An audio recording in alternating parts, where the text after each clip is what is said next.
हरिओम। बड़ी एज वाले जो मन को एकाग्र नहीं कर सकते हैं, मन चलता है, तो मैं बोलती हूँ बार बार भगवान के आगे पांव पड़ो, मन गायब हो जाएगा।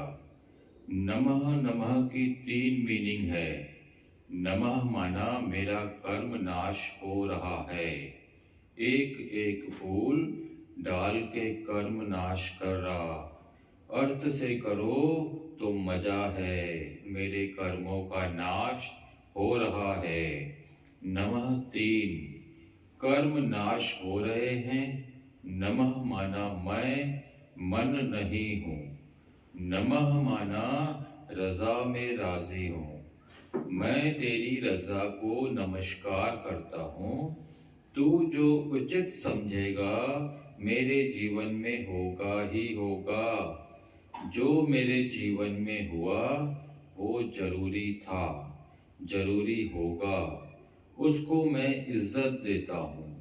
अपनी आत्मा का प्यार करना, अपनी आत्मा को प्यार करना सबसे हाईएस्ट कर्म है, क्योंकि जन्मों से आदत है दूसरों को प्यार करने की।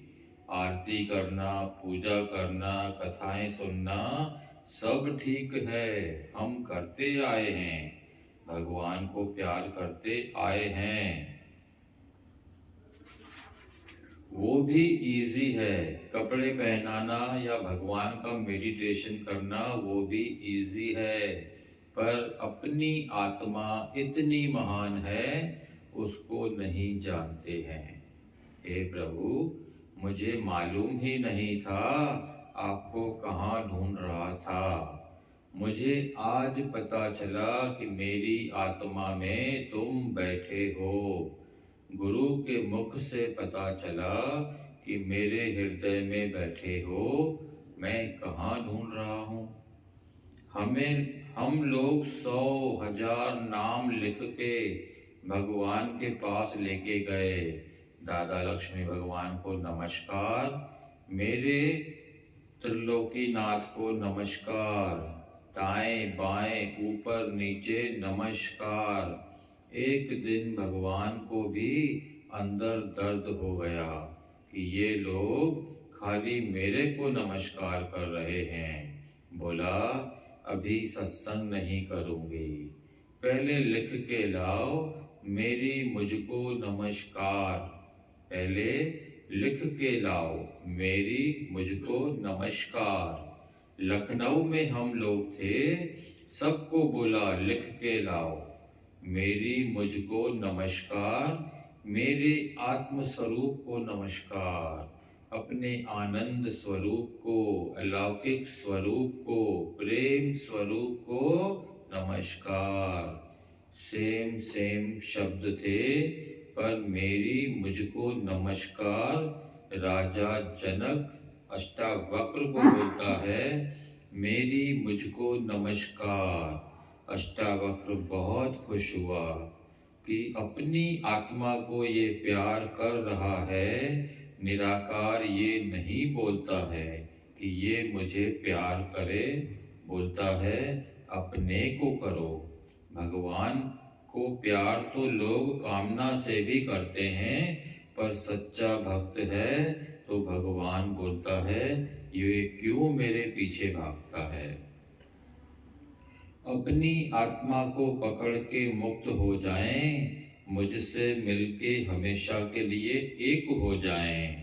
अपने को जुदा नहीं समझें, मेरे से बेकार में फिर संसार में आएगा। तो जो अपनी आत्मा को प्यार नहीं करेगा वो फिर संसार में आएगा। अपनी आत्मा को प्यार करना माना किसी के लिए भी राग द्वेष नहीं होवे। शक्ल बनाना, किसी की गलती देखना, किसी का कर्म देखना कुछ भी नहीं होवे। इतना मैं अपने में खो जाऊं कि दूसरा क्या कर रहा है पता न चले। प्यार में कोई दीवाना होता है तो उसको पता थोड़ी चलता है दूसरा क्या करता है।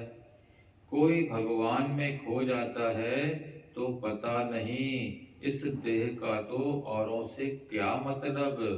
वो खुद आशुक खुद माशुक, नशे में चूर रहते हैं, खुद पे ही आशिक हूँ, खुद ही जागृत हूँ।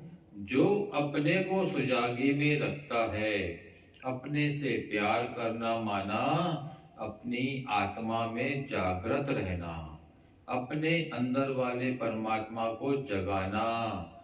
आत्मा पश्यन्ति आत्मा, आत्मा पश्यन्ति आत्मा, आत्मा से आत्मा ही देखना, दूसरे के कर्म में जाना माना नरक में आ गया। अपने को प्यार नहीं किया तभी तो दूसरे के कर्म में गया ना। अपने हायर सेल्फ की महिमा कितनी है, अपने हायर सेल्फ की महिमा कितनी है। जिस निराकार की इतनी महिमा है वो मेरे पास है।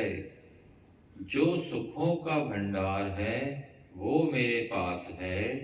मेरे से दूर नहीं, मेरा वो साथी है, मेरी हर बात सुनता है। जो जाने जानन हार है, जो जानी जानन हार है, जो कण कण में बसा है, चोर डाकू के दिल में वो बैठा है।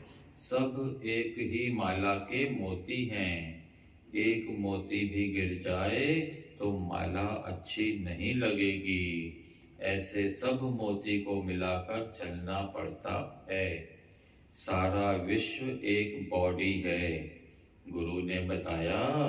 सारा वर्ल्ड एक देह है।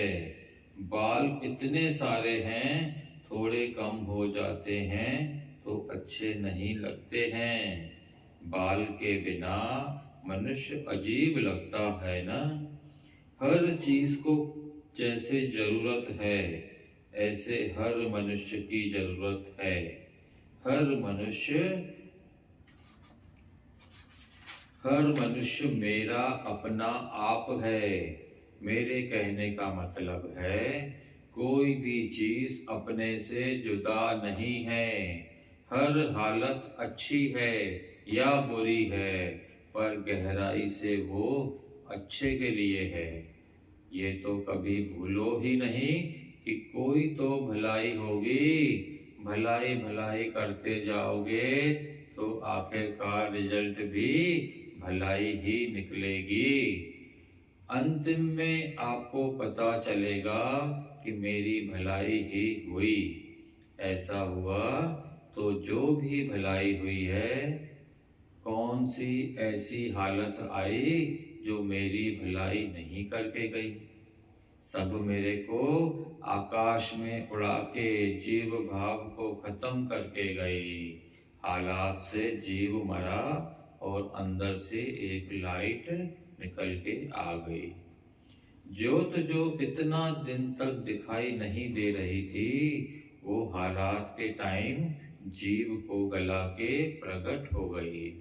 एक संत ने बोला, मौत ही दुनिया में सबसे पवित्र चीज है। हम बोलेंगे इसके घर मौत हुआ तो तक लग गया, इसके घर खाना नहीं खाना है। पर वो संत ने बोला, मौत इतनी पवित्र चीज है, आत्मा को उस समय समाधि लगती है। जीव थोड़ा टाइम के लिए शांत हो जाता है।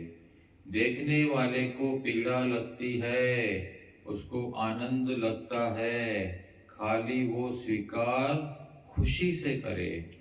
किसी भी डेड बॉडी के सामने बैठो तो देखो उसकी आत्मा साइन कर रही है, जीव शांत है। ऐसे देखो तो उसको एनर्जी मिलेगी।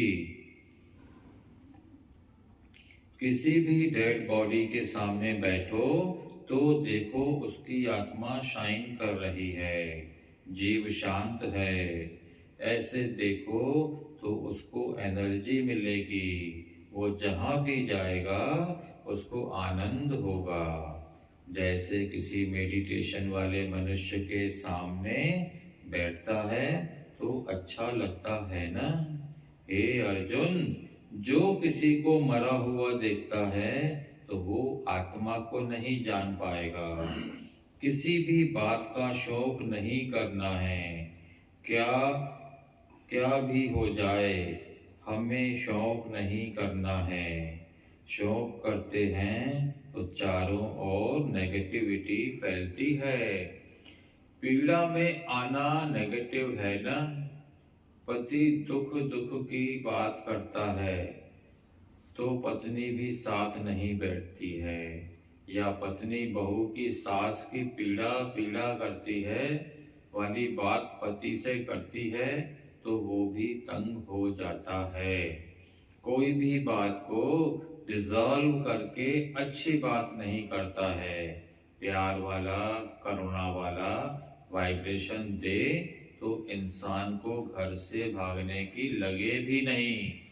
क्यों मंदिर, आकाश, गार्डन अच्छा लगता है, पर गृहस्थी कितना बाहर निकलेगा तो अपने